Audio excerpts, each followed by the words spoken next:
Welcome, good morning, and thank you for watching the Inside Texas Football YouTube channel powered by InsideTexas.com. I'm Joe Cook. We got Justin Wells. We got Ian Boyd. It is Thursday, so make sure you like this video, subscribe to the channel. We're bringing it every day. No off season here at Inside Texas. We've got a lot to talk about as we look forward to the 2025 season. We'll talk about some of the stuff Ian noticed about the defensive line, about what the construction may be for Kenny Baker's crew. And AR, I think you got a point. They're in the kitchen cooking, but they have to come out with a good meal based off all these ingredients. Ian's going to kind of break down what that looks like, what that might look like. And then On3 is releasing its final On 300 today. There's the On3 industry ranking, which kind of brings everything together. And then On3, led by Charles Power, Cody Belair. Those guys have their own rankings. And Texas is looking good. 2 5-stars already announced. And, of course, as Chris Bennett noticed, Arch Manning has a new sponsor. So we'll get to that. We got a lot to talk about here on a Thursday. But, Ian, yesterday, about 27 hours ago, we learned that Texas found its third transfer portal defensive tackle. And Justin and I kind of talked about that last night. You expect him to maybe be well, where do we want to start? Do we want to start with the personnel or the structure of the defense and where that personnel might fit?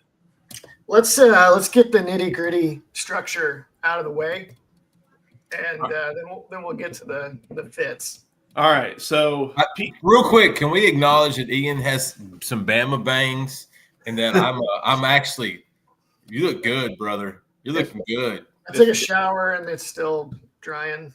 So that works. You distracted me. We're talking Texas football, and I'm like, man, Ian looks good this morning, man. That hair is on point.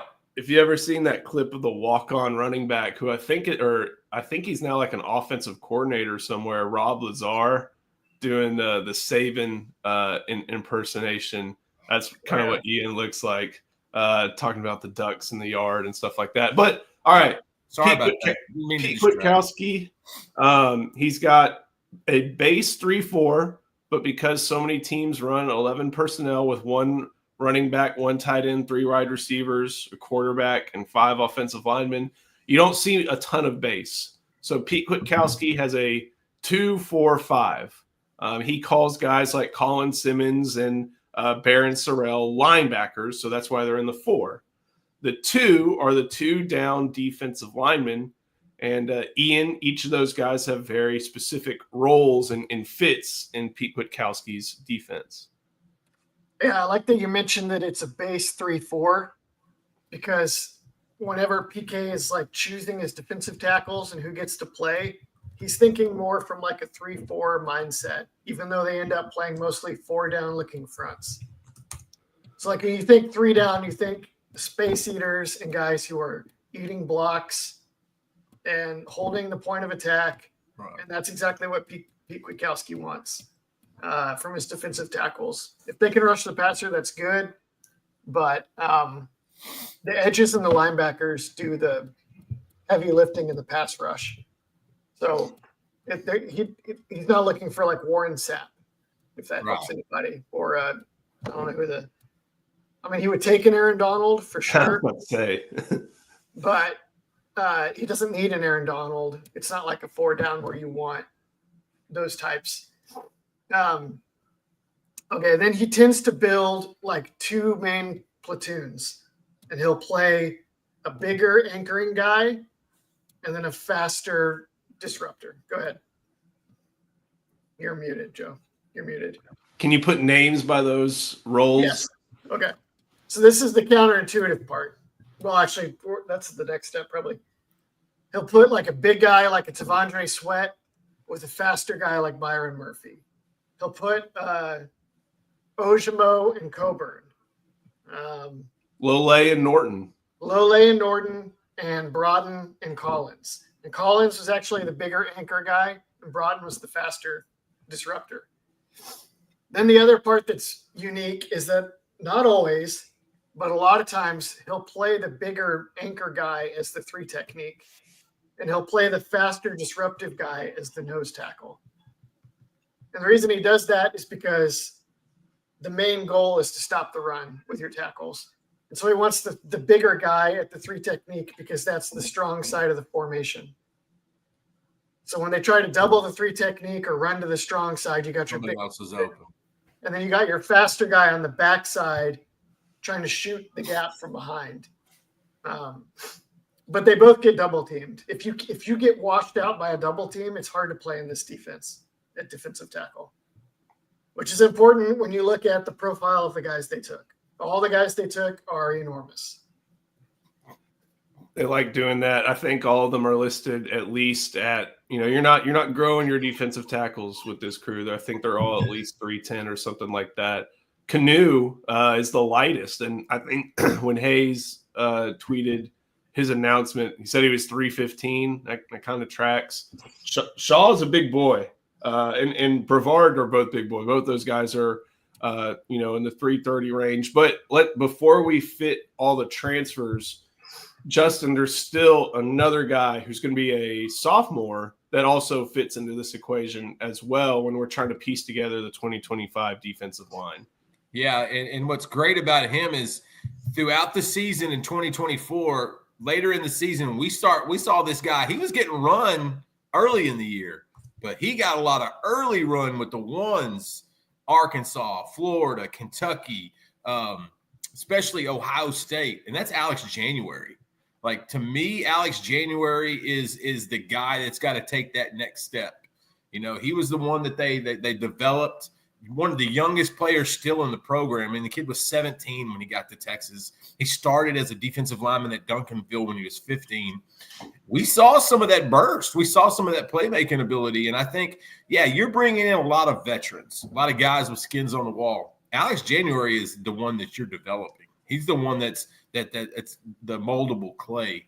And I love that because I think January has a lot of upside. And we talked about this last night. I think that's going to be the guy we need to watch in the spring. If he makes that next step, he's probably a starter. And that's saying something when you brought in 3 guys like they just brought in.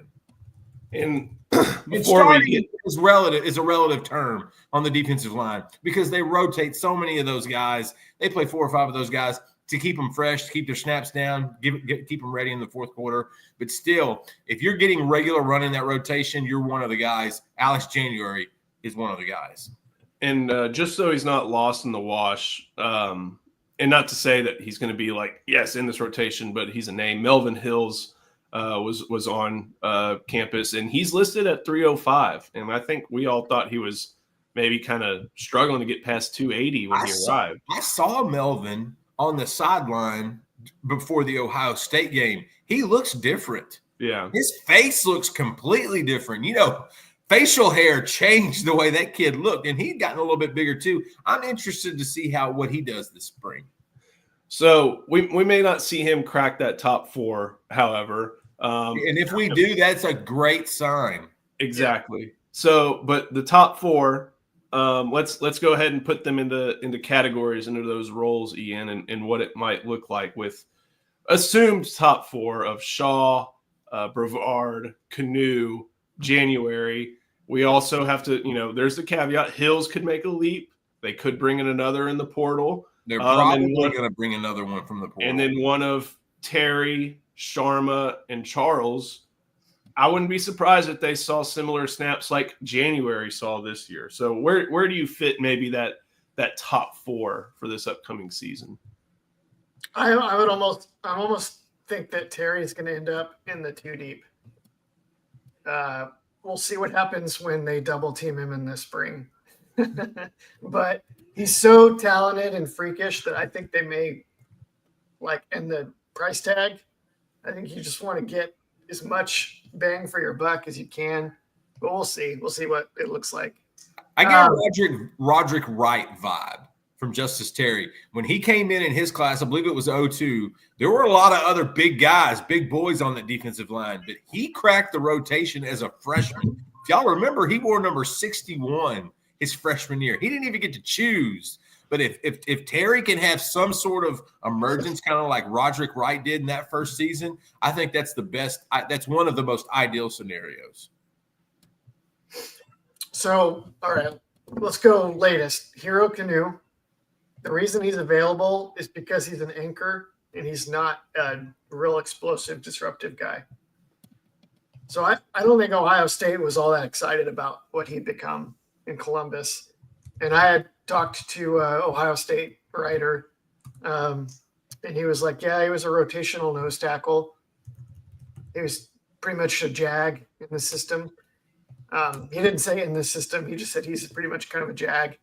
I think a guy that can hold his ground is pretty good, and it's exactly what Texas needs. So I think for Texas, he could be very valuable, filling out these platoons. But he's not, he's not Byron Murphy, and I don't know if he's going to. I wouldn't expect him to become Byron Murphy this offseason, but he could be. I don't know. Like Senior Ojimo, maybe not quite that disruptive. He got drafted. He got drafted. Playing in a Super Bowl next Sunday. If you're that big and you're hard to move, good chance to get drafted. So, all right. So Canoe, I know he's got like the big pedigree and the raw. He's like still relatively new to football, but he's probably more of just like a eat blocks kind of guy. Travis Shaw is a freak. Apparently he played freshman year. He came in at like 355. Yeah. This last year he was listed at 333. In the film I was watching, he looked like he may have been even smaller, slimmed down in a good way. And he didn't even start in North Carolina, but he was in there too deep. So he played a lot. And against Georgia Tech in particular, he was explosive. So I saw plays where they would double him and he held his ground. I saw plays where he was one-on-one and he was driving people into the backfield. I put on one play on Twitter today where they're on the goal line, defending the goal line, and at the snap, he knocked the center over and then tackled the running back behind the line. So I think he could be a disruptor or an anchor. Given the other guys, they may use him like in the Vernon Broughton kind of role. But he'll probably do some of everything, and hopefully they can get him in even better shape and better technique. I haven't seen a lot of pass rush from him or any of these guys. None of these guys look like pass rushers. Yeah. Which is probably partly why they're available. But then on the other hand, Colin Simmons, Anthony Hill. Yeah, look what we're working with on the outside here. Yeah, they're going to be okay. The edge and the linebackers will overcompensate for that. Yes.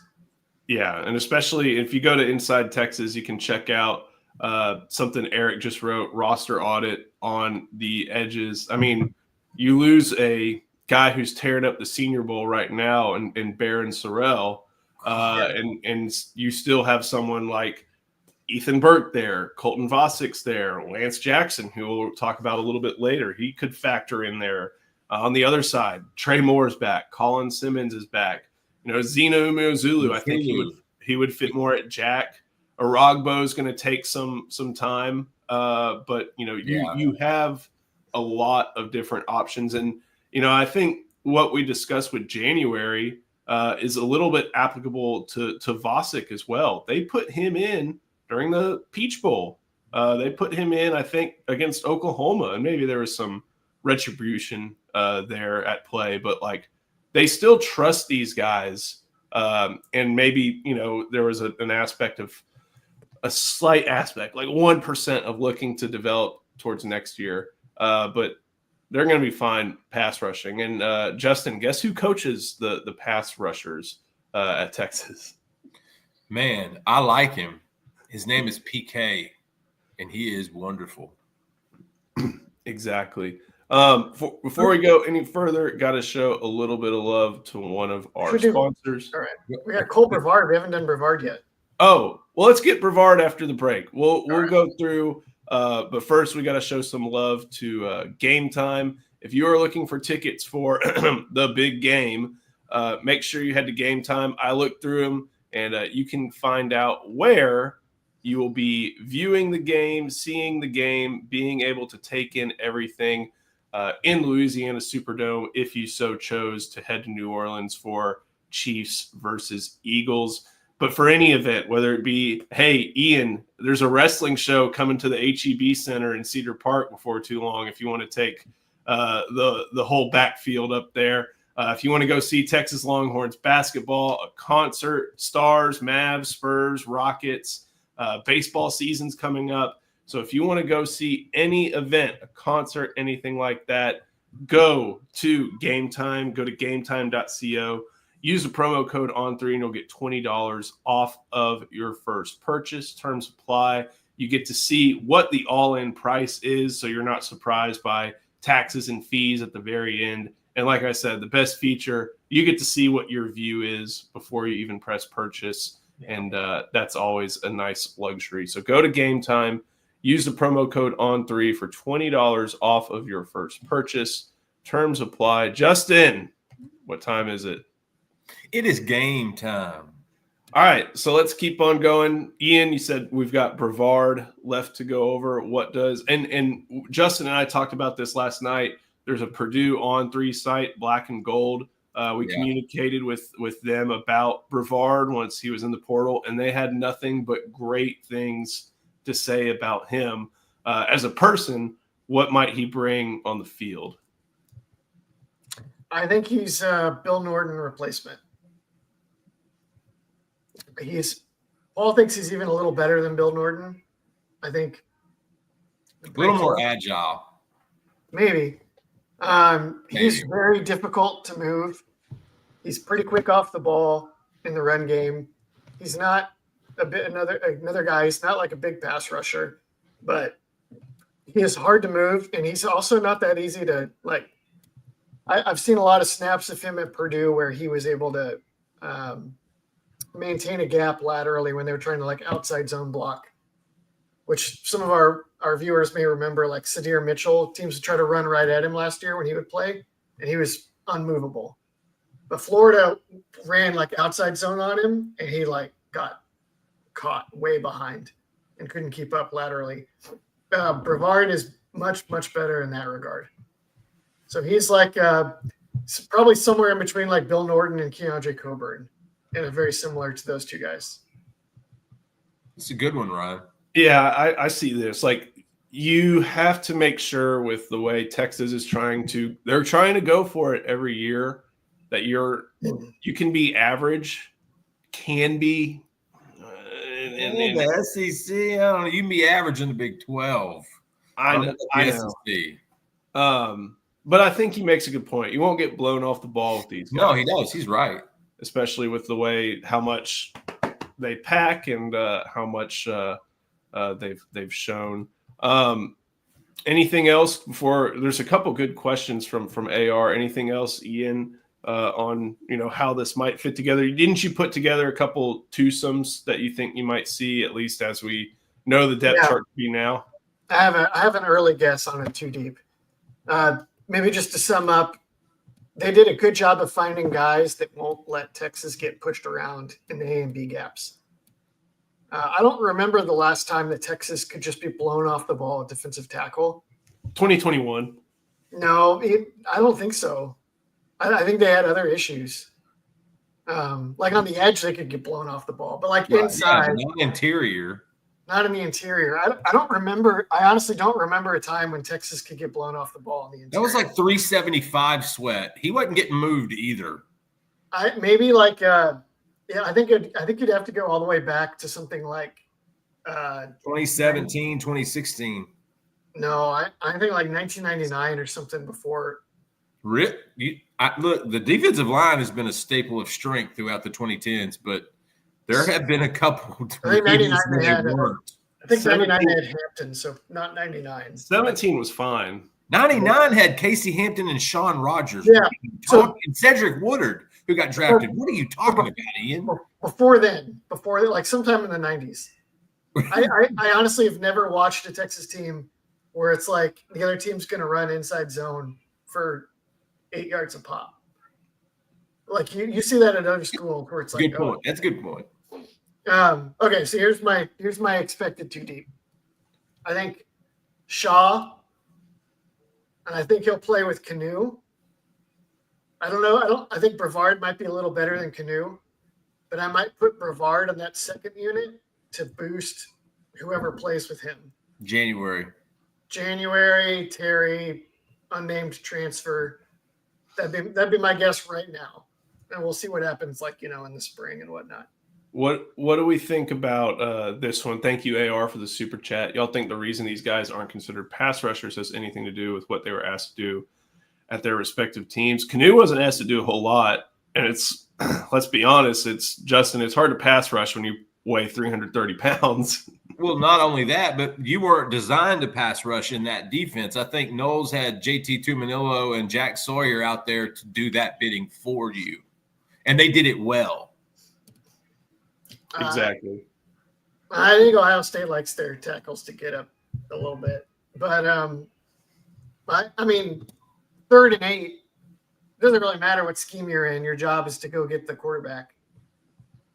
So I don't think that was unless it was these schools asked them to play heavy and that hurt them in the pass rush. Well, that's not changing at Texas. So True. If the question is, hey, is Texas maybe getting some big upside pass rushers that just haven't shown it yet? I really don't think so.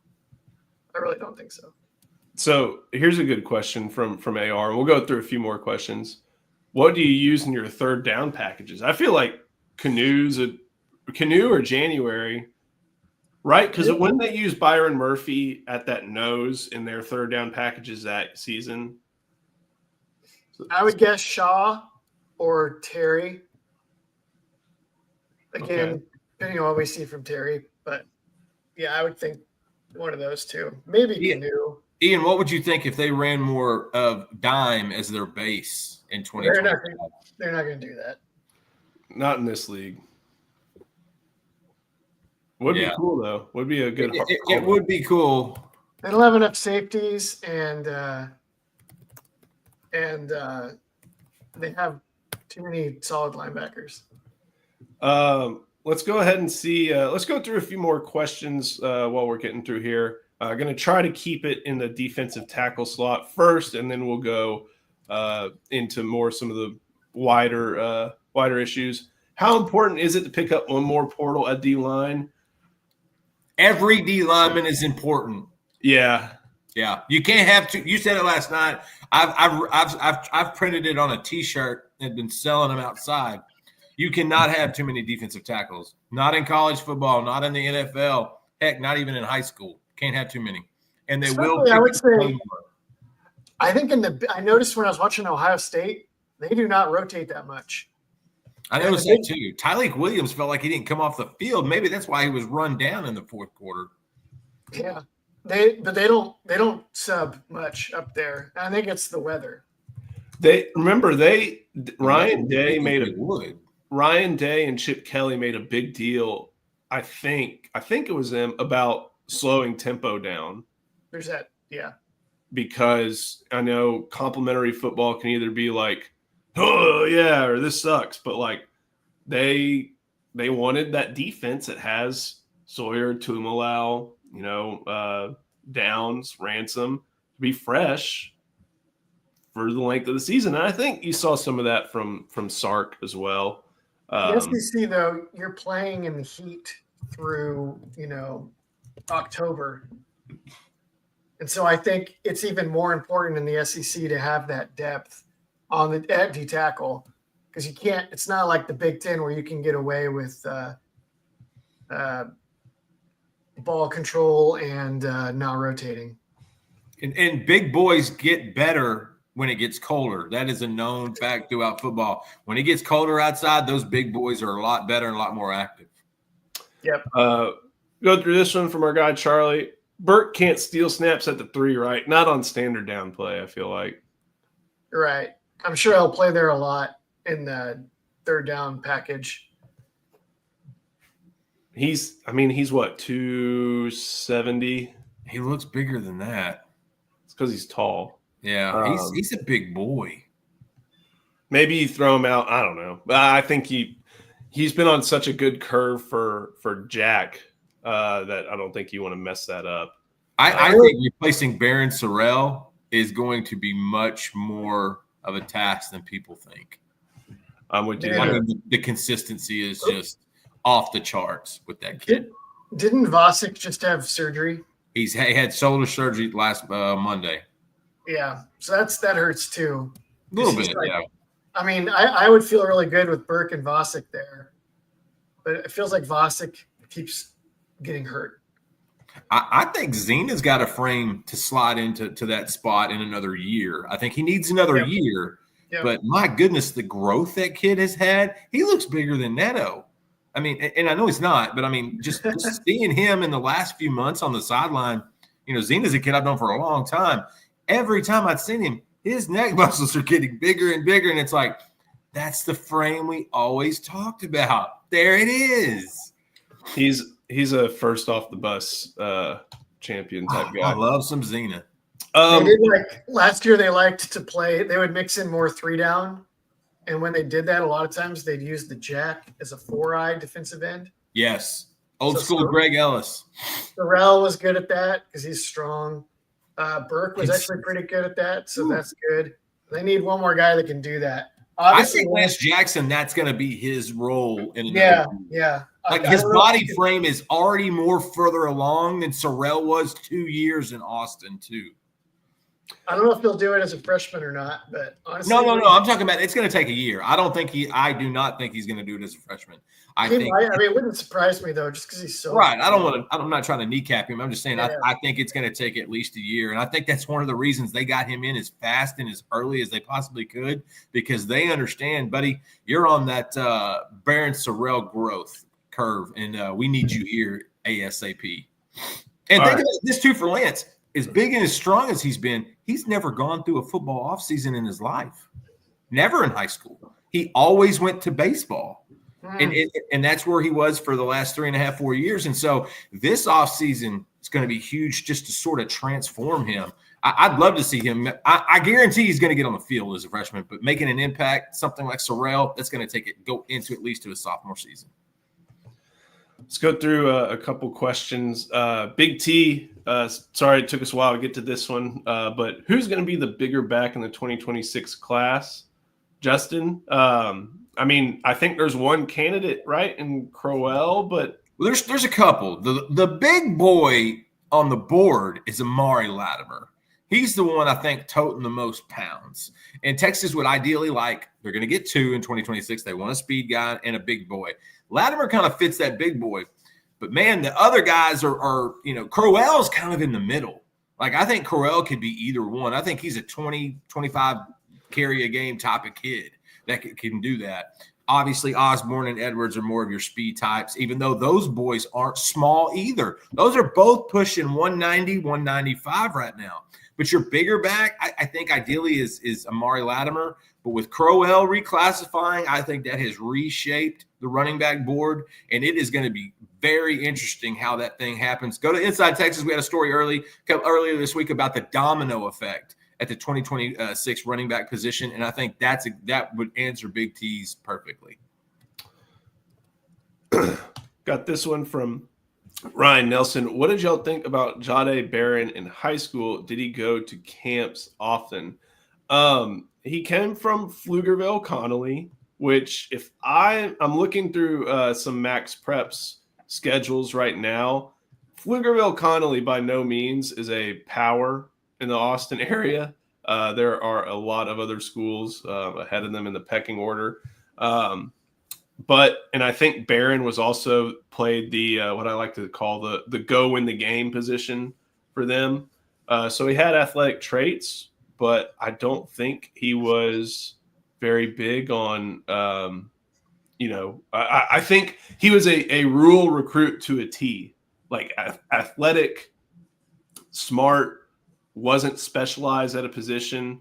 And then whenever Rule, was that when he left for the Panthers? They let him out of his LOI and Texas swooped in. So the thing we've also got to remember with Barron was that we didn't watch a lot of Barron because we thought he was going to Baylor. Like that was a late flip in that cycle. And so I didn't pay a lot of attention to Barron. Obviously, we went back and watched it going into his tenure at Texas. And I think if he was at a bigger school, Barron has more stars and maybe does get more offers. If he was at a Westlake or a Lake Travis or one of the big Waco schools, maybe even Temple, maybe he does get a little bit more love. But I'll be honest, I didn't see the traits we've seen at Texas over the years. I didn't necessarily see that early on. Maybe it's where he played. Maybe I just missed it. Maybe we didn't pay enough attention to him because he was committed to Baylor. There wasn't a whole lot of other schools pushing. But my goodness, what of an amazing flip. That is going to go down as one of the best late flips in the history of Texas football. And I'll be honest, we didn't watch a lot of him that year because, I mean, we had an idea what was around September, October that he was looking to flip. But, man, I think if he's at a bigger school, maybe we'd see him more. I don't remember seeing him at one camp, Joe. Yeah. It was Rule left and he was released from his LOI. That is what happened. I verified that. I'm trying to see what his rankings were way back when. He was a 3-star for a while, and I think they bumped him to a 4 late in the cycle. I think that's right. The only this was before On 3. The only service that thought really highly of him was 247, and they had him as a top 130 player. Everybody else was kind of on him, but I'm wondering if maybe that was a that Matt Rule guy knows what he's looking for type thing, and he wasn't wrong. And now he's a Thorpe Award and a consensus All-American. Got a few more questions to get to before we go through some of our last minute 2025 stuff. But before we do that, got to show some love to our sponsor. And the other sponsor we have is Andre the Lawyer. Oh, I hit the wrong banner. The other sponsor we have. I can run my old school Andre Lawyer. I can run it. Wrongful deaths. We'll hear it from LC. This video is brought to you by Andre the Lawyer. If you're injured, trust the team that secured millions for their clients and helped thousands of Texans with their injury case. Car wrecks, slip and falls, 18-wheeler accidents, on-the-job injuries, and wrongful deaths. Don't let insurance tell you what your claim is worth. Hire Andre the Lawyer to fight for you. Principal office is in Dallas, but they serve Texans throughout the state. So don't wait and call Andre the Lawyer today at 214-444-8808. That's 214-444-8808. The contact information is in the description. Thank you to LC. Got a couple more questions. I like this one. Manny being Manny. Who'd be the early 2 deep at wide receiver? Wingo and Moore for sure. What about tight ends? We know that Wingo and Moore kind of seem to have a spot. Justin Parker Livingstone's drawn a lot of praise in recent weeks.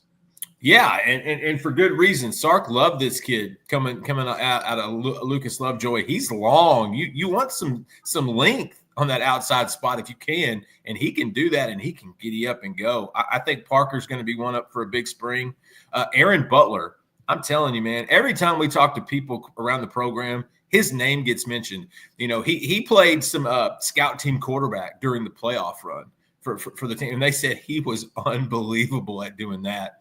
Aaron Butler can do a little bit of everything. They're going to find a role for that guy, and so I think that's going to be really, really important as well. And plus, they're going to add a receiver after the spring, during that spring portal window opportunity. They're going to bring in another guy.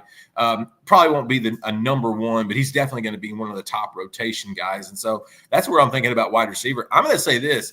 Tight end, I mean, you're going in with Jordan Washington. That's the one with the most upside. That's the guy that has the most athleticism. I would be pretty surprised if they don't grab a tight end late in that portal window. Like I almost feel like it's building up to that, but that's something that remains to be seen, and that's something in the spring that needs to get figured out. Hey, real quick, in the chat, Blake Foster, settle down a little bit. Quick log in the chat, or we're going to nuke you. Well, tell him he needs Google because he's wrong. He's half wrong on half these things. So if he's a Sooner, he's drinking in the morning because, I mean, what else are you going to do? And use Google, my man. Like, you don't know what you're talking about. And so I'm sure Blake's parents are really proud of him, and I'm sure mom's going to cut the cord on that basement internet soon if he doesn't get outside and mow the yard. I did want to get to his question, I can tell he's swimming upstream. He's dying, but I mean, he's a Sooner. He's dying like their football program. Him and Brent Venables must be on the same life support. I'm curious what you expected as a Sooner, talking crap to Longhorn fans in a Longhorn chat. Who the hell does Texas have O-line? So hey, that might be someone just wanting to have fun this morning, because that right there, that's good stuff. yeah, it's like I let me get around all these people and tell them how much they suck. That'll really go well for you. But he's like evil Elko. We'll bring up the O-line real quick. I feel like you feel pretty confident about left tackle Trevor Gooseby, left guard. Where are we thinking on that? Neto Umeozulu. If Cole Hudson's the center, Connor Robertson, Justin, he mentioned. do you know what's up with Umeozulu and why we haven't seen more of him to date? I think only because there's other guys that kind of jumped in front of him. DJ Campbell was a little more ready and stronger and aggressive. Hayden Connor was there 2 years before. This is just now, like, from the way Flood develops him, I think this is just now the year for him to step in and get more run. I just think it was an example of Cole Hudson doing a lot of back. He was kind of that sixth man, playing some left guard, playing some right guard with DJ. I just think Neto was almost a casualty of numbers when he came in. DJ kind of asserted himself, but Neto, I could see Neto at left guard. I could see Cole Hudson at center, DJ at right guard. But again, I'm hearing Connor Robertson is doing really well. He could be at center. If he's there, I could see Cole Hudson at left guard. And I don't know if Neto or Cole, I don't know who you lean to. Cole's got more experience. Neto's probably got a little bit more athleticism and size. I think that's a great problem to have, to be honest with you, because either one of those guys can start and be incredibly reliable. Maybe they just finally do put Hudson and Campbell in a room and just Joker break the pool stick and then see who comes out, and that's your right guard. Left guard, yeah, maybe. And then right tackle could be a battle. Is that kind of what we're thinking? Blake Baker, not Blake Baker. That's Brandon. Brandon Baker's supposed to nail that down this spring, and I've been told that Brandon needs to really focus on what could be ahead of him. Christian Jones was super ready to take over that right tackle spot. Cam Williams, 2 years ago, Christian Jones was ready to take the right tackle spot. Are you arguing that? He played right tackle the year before and been. It took him a while to get. Yeah, right. So he was ready that last year he played. Okay. Just go ahead. Was Christian bad or something his last year? No, but the year before. Right, I get that. I was talking about his last year. Cam Williams wasn't ready his first year. Cam Williams was ready last year. Brandon Baker may not be on that curve just yet. They're going to rely on Brandon Baker to take that spot in the right tackle. We got to hear that guy is focused and ready to take that job. It's not like a Gooseby situation where you slide the dude in and you automatically have the best offensive tackle in the SEC. It ain't like that. Brandon's got some. He's got the next step he has to take. All right, I like that line. I think, you can go and this relates to another question from Jackson Miles. Like, yeah, you can go and gain an offensive lineman and pick them out real quick, but you do need to be able to develop this crew. And I think with Kyle Flood, you have a good crew. Trevor Gooseby, we've seen develop. Neto is kind of the question on development because we haven't seen a ton of his play. But Hudson's been good since his freshman year and has improved. Campbell's improved. We got to see it from Baker as well. So that's it. And I think I feel like this is a question not just about offensive line, but about every position. This is a battle every coach has to figure out. It is not an easy math equation to solve. If you're deficient, yeah, maybe a guy is ready in 2 seasons, but you're trying to win next season. So why wouldn't you come in and get a guy to play that year? Maybe it does cost him game experience, but that's why you have special teams too, like Trey Wisner. That's what made him ready I think, or helped to make him ready for a lot of snaps. Jelani McDonald, Jahdae Barron, even going back to that. Like, and Cam Williams and Jatavian Sanders, both those guys, they played a lot during their true freshman season, but they're on field goal unit. They're on punt unit. Like, that's where you go. And it's not the perfect solution to, I think, what you're looking for, Jackson, but this is the push and pull that a lot of coaches have to deal with. And Sark seems to have gone we're going to try to do high school and development as much as possible. But when we see a place where we can grab somebody, we're going to grab somebody to elevate the position. Do not be surprised if a really good center pops in the spring if Texas doesn't go for him. I don't think Daniel Cruz is ready. I think he is at least another year behind. Nate Kibble was a name I was hearing last week that's been getting some run at center along with the interior guys. There's some bodies there. It's just time this is the year to take it to the next level. This is the year they've got to kind of start contributing. We'll go with this one before we start talking about some final 2025 rankings. Justin, Kenny Baker was an unknown last year. How's his early reputation regarding development and recruiting now? Eric likes to say pretty often that defensive tackles are program recruitments, but you still have to have a coach that checks a box and does more than that too. And Kenny Baker is on his way to doing more than that. You know, how long ago was it where everybody hated the Kenny Baker hire? Oh, I can't believe it. Let me tell you something. They didn't like the Chris Jackson hire. Well, he didn't do this, and he's not a big name, and gave him about a year, and he started doing really well. Same thing for Kenny Baker. Kenny is an incredibly nice person, and I think that, and he's also genuine, and I think that's coming across in recruiting. That's something he's learning to kind of cultivate, just being himself.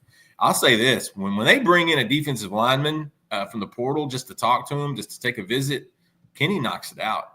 And so I know people like to tease him about the flip phone, but look, Kenny Baker notched one of the best D-line hauls in the cycle in 2025. Did he have some help?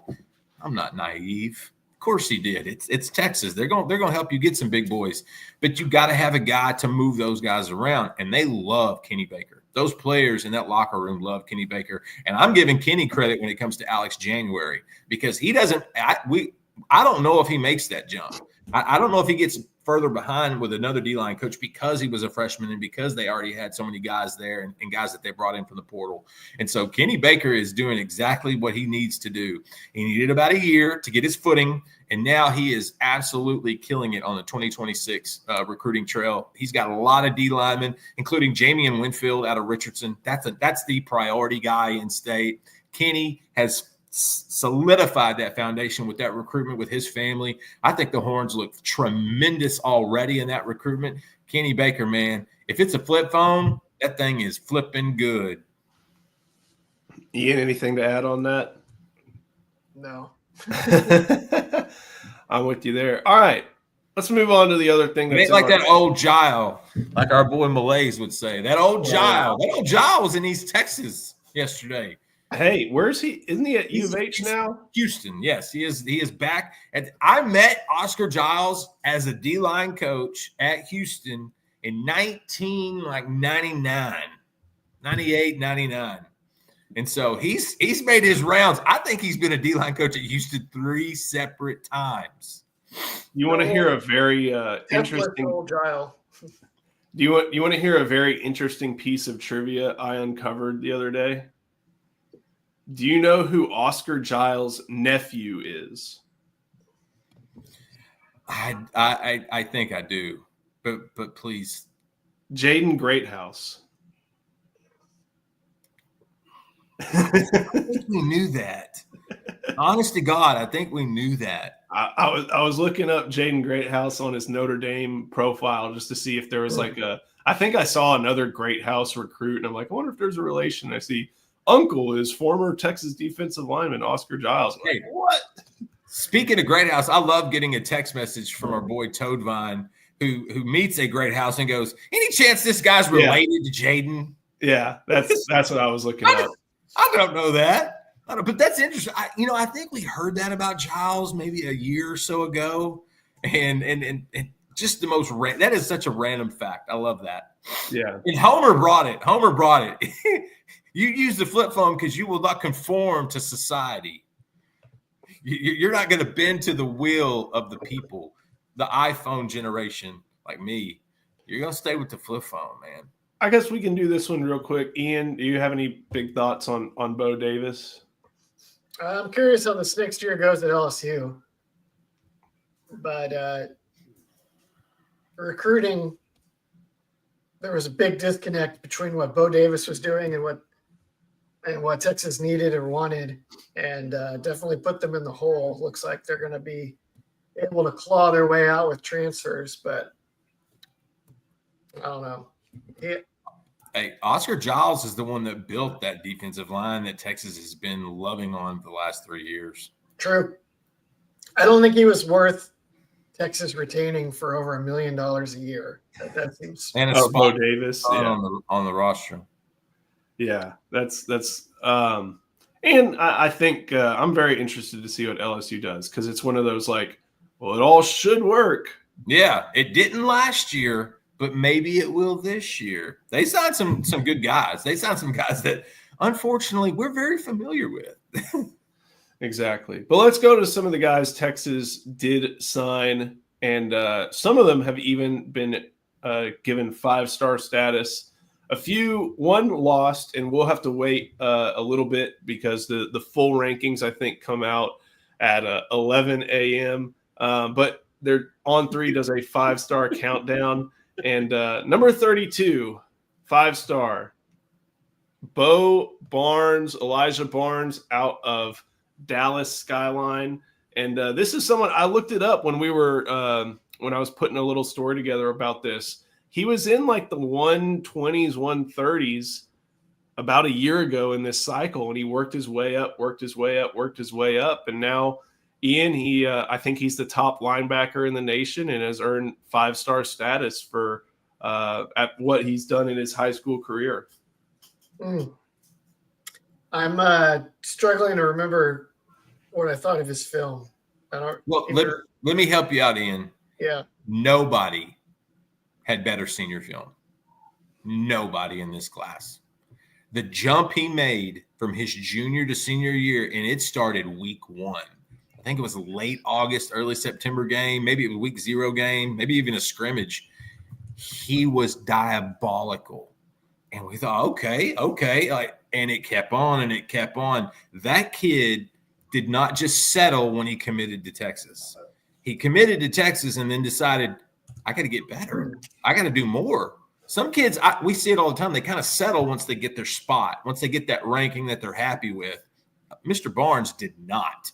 That guy had tremendous upside and incredible senior tape. And I think that's solely the reason. Not to mention he's a big, athletic, strong kid that really does prototypical inside linebacker that can cover in space. Elijah Barnes had the best senior tape in the country for this Texas class. That's my opinion of why he moved up so high. Is he more like Anthony Hill? Yeah, He is. He's got the same kind of body. He's not as muscular as Hill was. It's like carved, but that's that's part of it. He was also really good on the track. He ran track. He ran the 100 like that because he wanted to compete. Like he has a mindset of the kind of guys that start kind of once in this locker room. And with him playing with Anthony Hill and Leona LaFau and Ty Anthony Smith, Elijah Barnes is going to slide in so nicely. Man, I can't wait to see what he looks like on the 40. He's running a 10.96. Do what? He's running a 10.96. I'm seeing. I saw him race Caden Durham, and he's like, "I'm not." And he told me, "I'm not going to beat him, but that's the guy I'm chasing, and he's going to make me run faster because that's who I'm going after because that's going to be the ball carrier." He was thinking about this stuff 2 years ago. Man, this kid is dialed in and he's ready. I don't know if there's many kids that deserve a 5-star more than Elijah Barnes. And one of the other cool things about his recruitment is that there are a ton of former Longhorns at Skyline. I know Peter Jenkins is there off the top. Even Christian Scott there. Christian Scott, that's the other. I knew there was more than one like that. And they, we were able to talk to. I think I was able to talk to Peter Jenkins right after Barnes committed, and he just would not stop saying how awesome he is in the position room, on the field.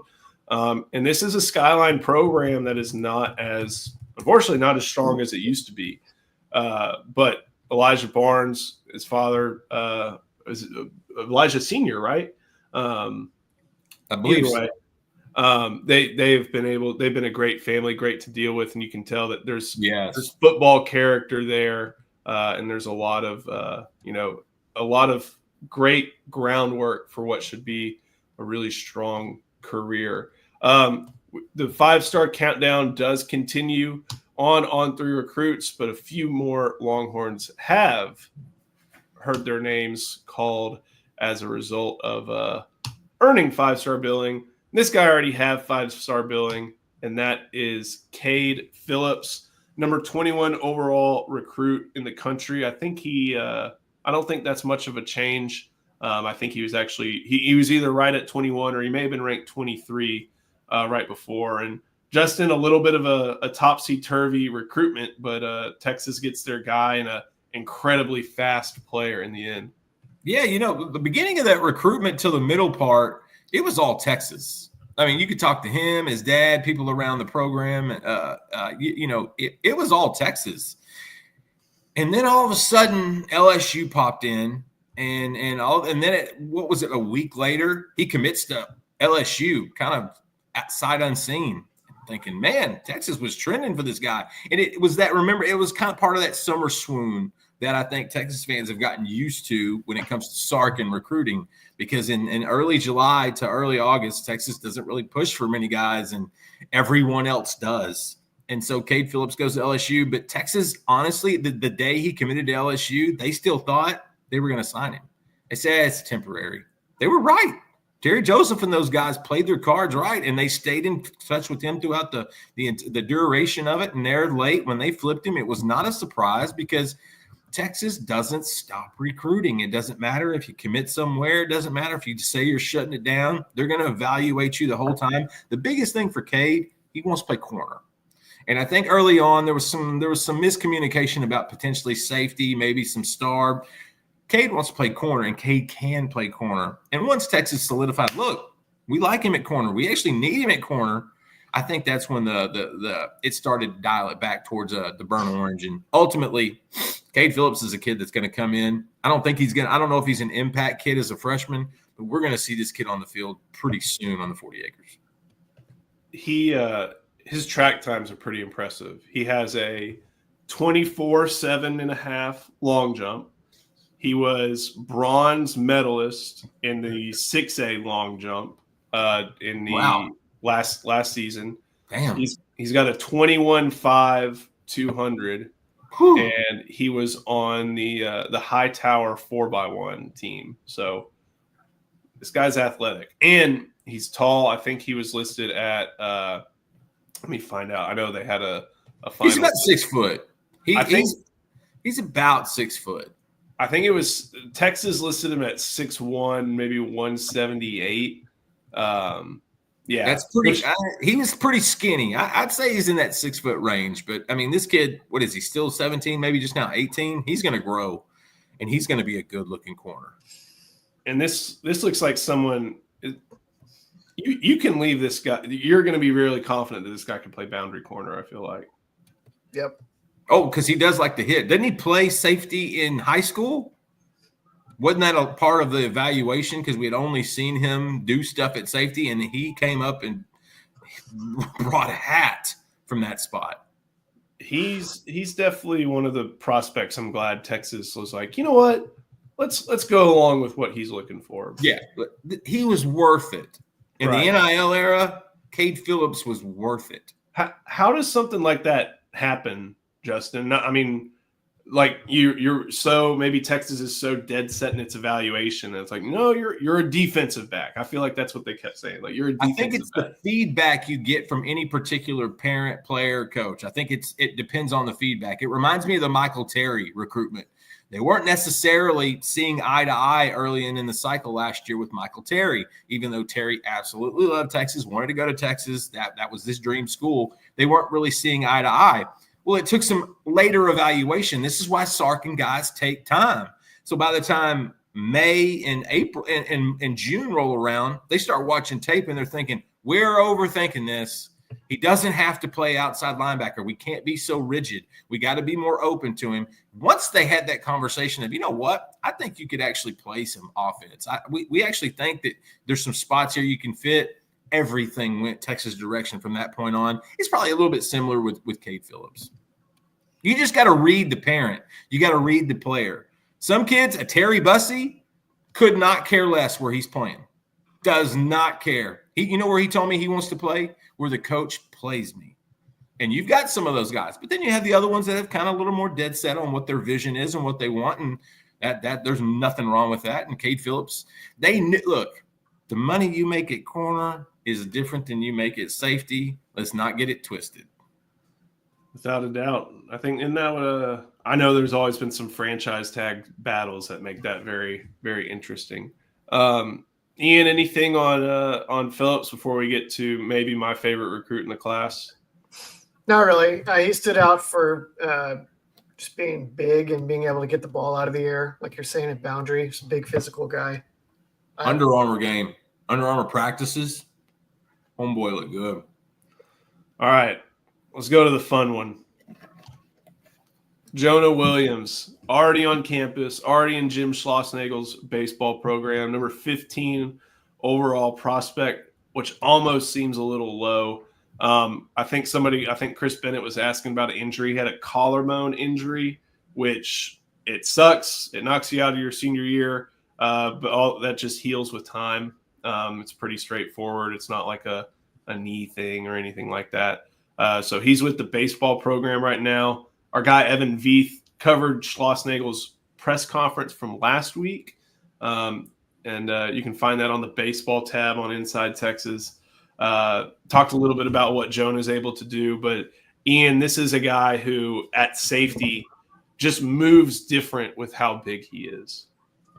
Yeah, he's like a Kyle Hamilton type, hopefully. Every time you see these huge safeties, there's always a couple that work out, and then you hope that the next guy will be like that. But if he ends up being DeMarvion Overshown and playing linebacker, I don't think anyone's too worried about that either. He's such a freak. Everything is easy. One of the most natural, fluid athletes I've seen Texas sign in a while, and it's crazy that he's that while being so big. What is this listing now? Like 6'3", 210? Is that where we're at now? I can find it. I can find what I've been going recently off of what Texas is announced on signing day, and I know he's 6'2"-ish, 6'3"-ish. He could probably stretch for 6'3". I think his dad's like 6'5". His brother's like 6'4", 6'5". He's in that range. Texas said 6'3", 207. Yeah, he still has we had a report on Jonah about a week ago, just a little update, and he's still about a week out from being cleared for everything in baseball. They're kind of projecting him as a bullpen arm, potentially a guy that can run bases for him. But I was told to make it clear, baseball's a hobby for Jonah Williams. He's here to play football. That's what he wants to do. That's what Sark wants him to do. And I think that's why the major reason he's in Austin. And so give him about another week. I'm going to be curious to see how much, if he even comes over to the football team during the spring. You don't do that. You don't go from one sport to another back and forth. But Jonah is a kind of a different circumstance. And so we need to watch that, because don't be surprised if he's a little different than the others. Jonah is a kid that could play as a freshman. If they could find a role for that guy, he will make an impact day one. I know it's not exciting, but this dude could be a demon on special teams right away. Oh, God. Oh, look, every time Jonah plays, he makes plays. Turn on a tape where he's not making plays, where he's not around the ball, where he's not scoring on a kickoff return, where he's not mossing somebody at wide receiver. Jonah Williams, we haven't seen the likes of him in a long time. Ian, didn't you think he could credibly play wide receiver at a really high level in college? Yes. I don't remember if I said that or not, but I do think that. Does he throw 90? Jonah thinks that too. He throws 90 left-handed. Yeah, it seems 93. He could do just about anything. Yeah. He'll probably play 93 left-handed. If he can throw strikes, that's a very valuable piece of the bullpen. You get those strikes.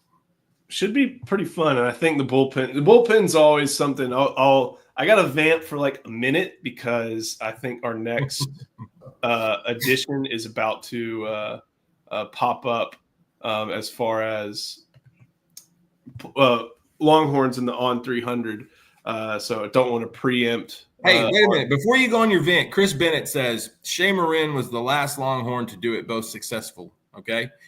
Chris, you've mentioned that a few times on our shows. Was Shea Marentz actually successful at playing football? Maybe I'm wrong. Somebody help me here. But I've seen a lot of that, and then you go back and look, and that doesn't really jive. I don't know if Shea was that – he was supposed to be, but was Shea that great at quarterback at football? I don't know how well like maybe Shea should have made a decision. And he is not the athlete Jonah Williams is. That's what Ben G. You're in the comments. You're right on time with it. That's what we were waiting on. Did not want to get ahead of on 3, yes. but there it is. Yes. Lance Jackson is the number 5 overall prospect in the 2025 class. I think he may even be. He is the second. He's the second highest rated defensive prospect in the 2025 class, and this is one that we thought 5-star from the start, and we were proved correct in the end. We've been banging the table for Lance Jackson, and the truth is we didn't really need to. His play and his physique and his upside were always there on display. And if you ever talk to Lance, he's a 5-star human being, and I think that's what makes this even cooler. You know, his older brother Landon had a really good career at Arkansas. He's going to get drafted in April. He's already prepping for that. He's bigger than Landon. I actually caught up with Landon a couple of weeks ago. Lance is 285. Landon is at 273 right now. And so I'm like, man, little bro is already getting bigger. And Lance was always considered kind of a little bit more athletic, whereas Landon was kind of the stronger type of guy.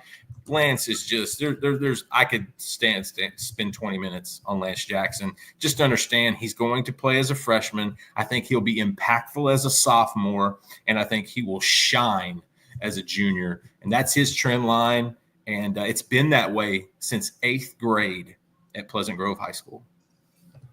Ian, this is I think there was I remember looking back at some articles from Eric about this. About Lance Jackson, and as crazy as it sounds, I think Eric was willing to climb the Myles Garrett turnbuckle.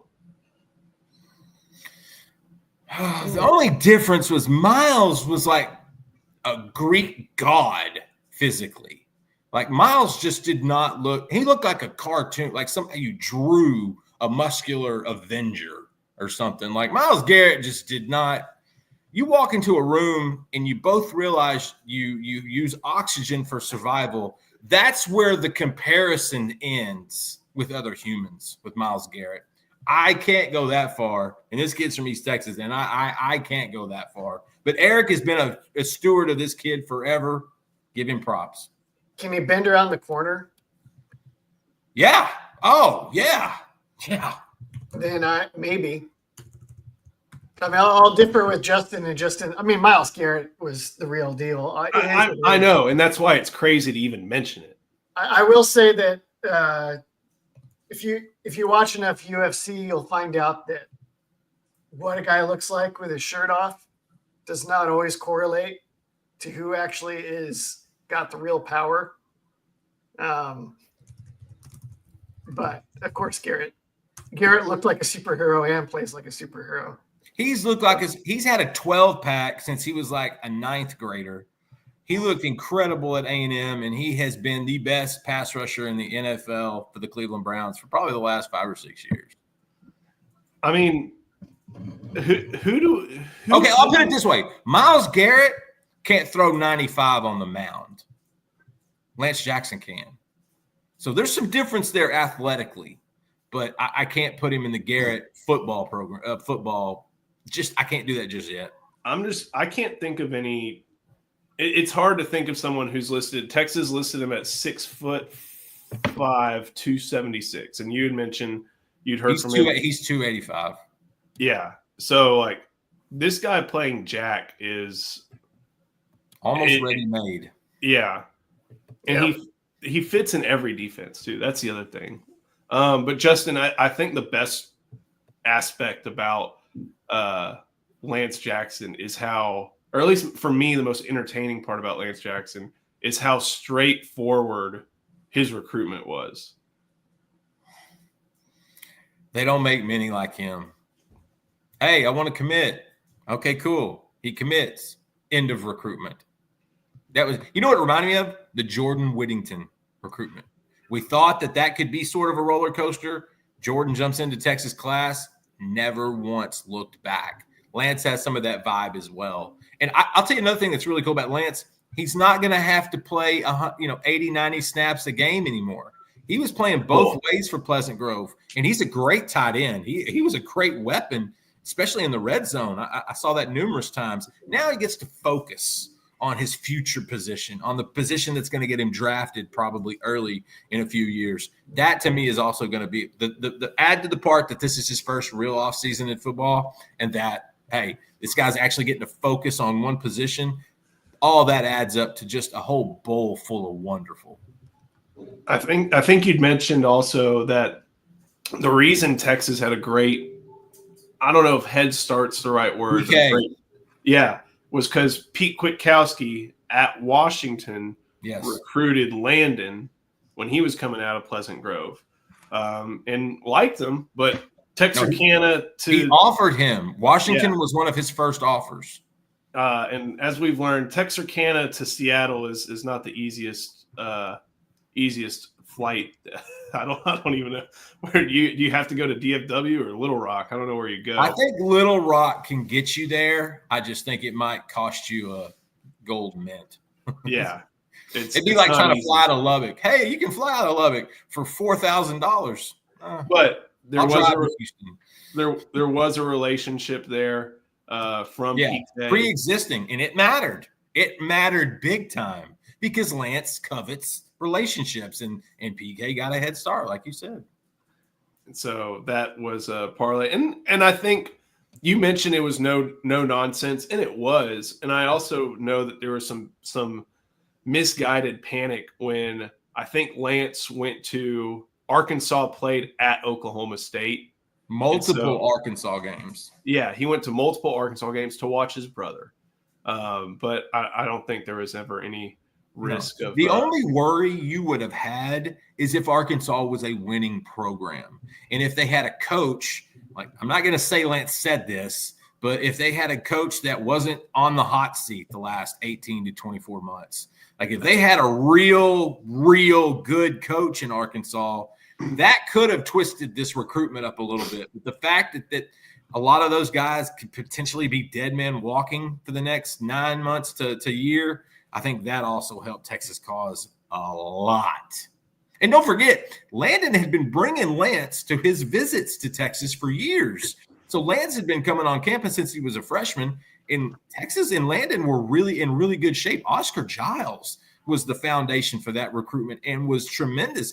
Look, Texas was right there for Landon. What hurt them was LSU getting 14 guys drafted in the 2020 NFL draft. He committed 48 hours later to the Bayou Bengals, and his whole goal was to get to the NFL. So, but that relationship was also good with Texas. With Lance, it was just so much earlier and so much more cleaner.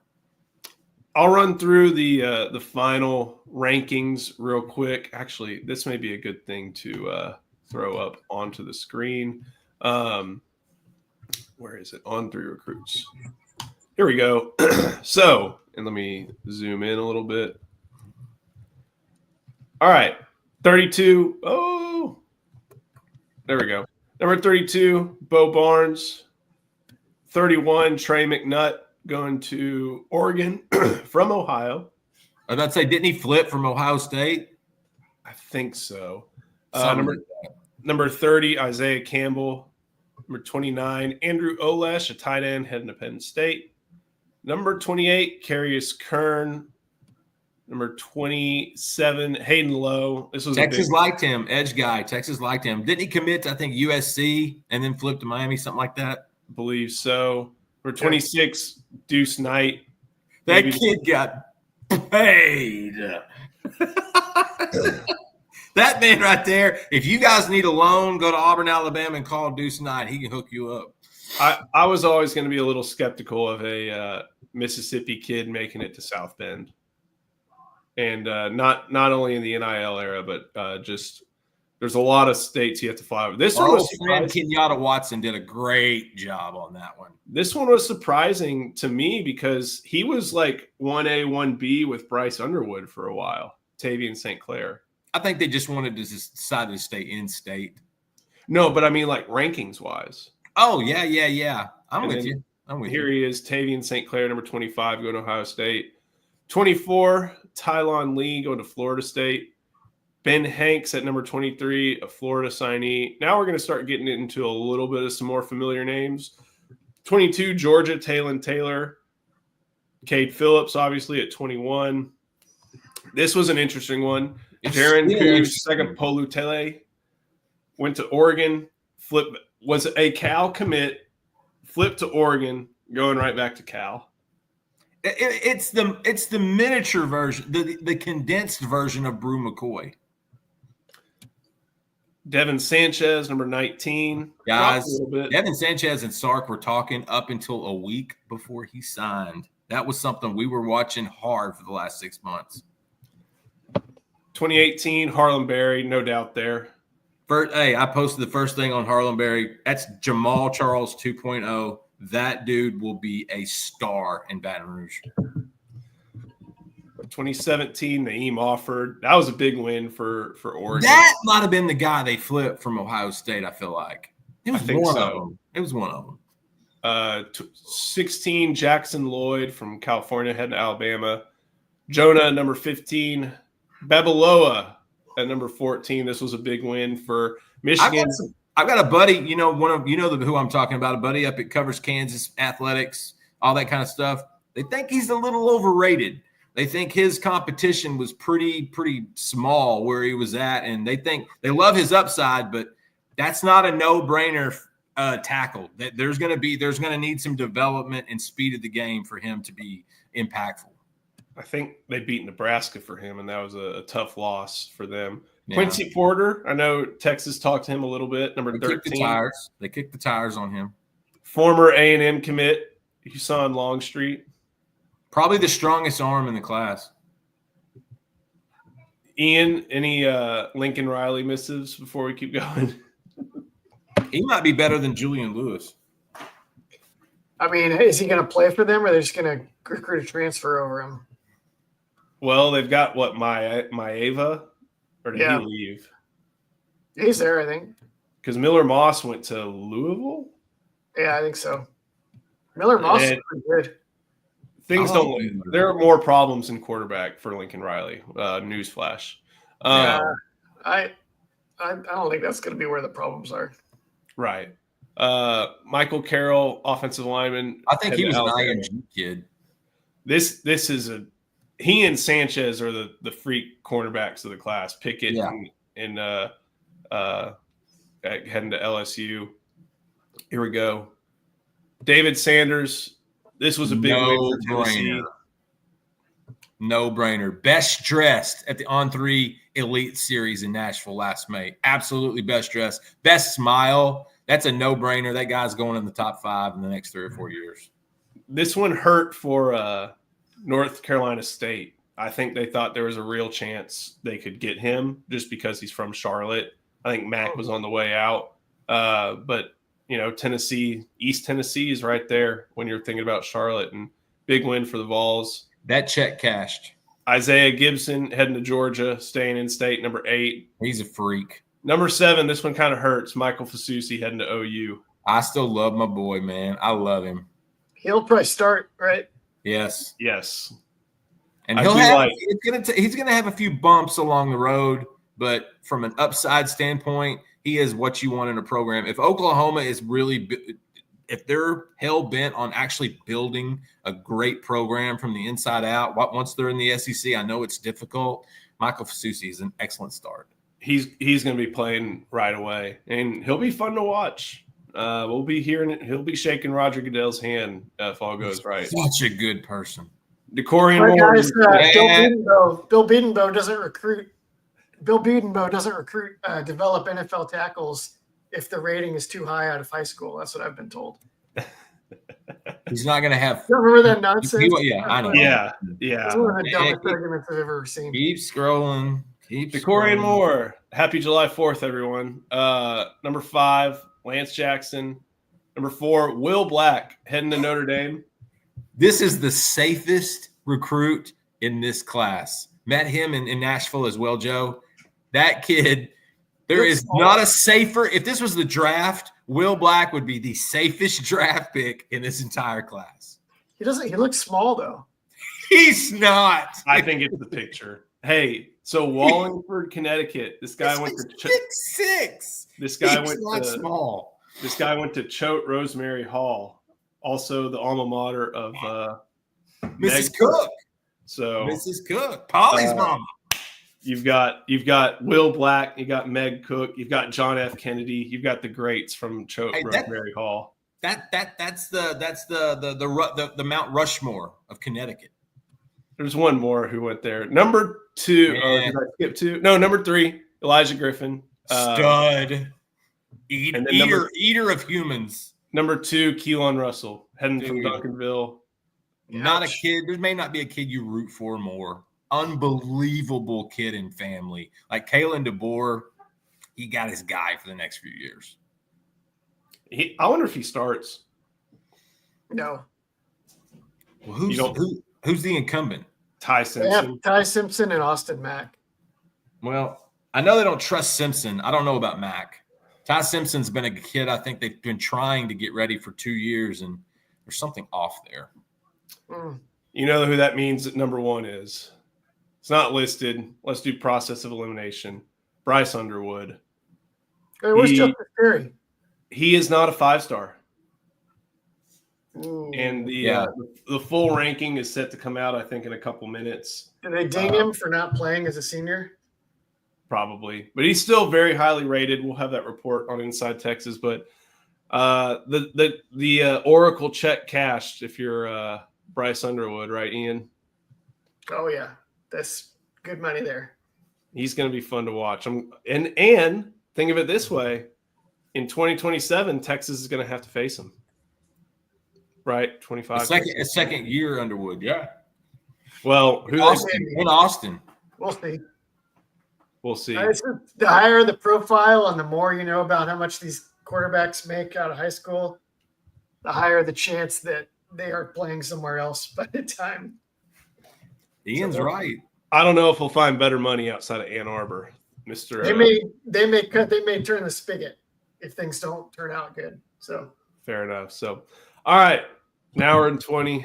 Thank you all for sticking with us. Make sure you like this video and subscribe to the channel. Also, make sure to head to Inside Texas. We've been posting stuff. We've got, I don't even know how many things we've already got up. I think 6 this morning. 1, 2, 3, 4, 5, 6, 7, 8. I'll have an Intel post up here in about 15 or 20. So make sure you head to Inside Texas. Never been a better time to sign up. We keep it coming throughout the off season. So head over there. Ian, Justin, what's on the deep dive that comes out in about an hour? Me and Paul did a draft of positions that you would like to see Texas get somebody in the spring transfer portal. Quarterback number 1, right? Yeah, quarterback number 1. Got to get Arch to the bench where he belongs.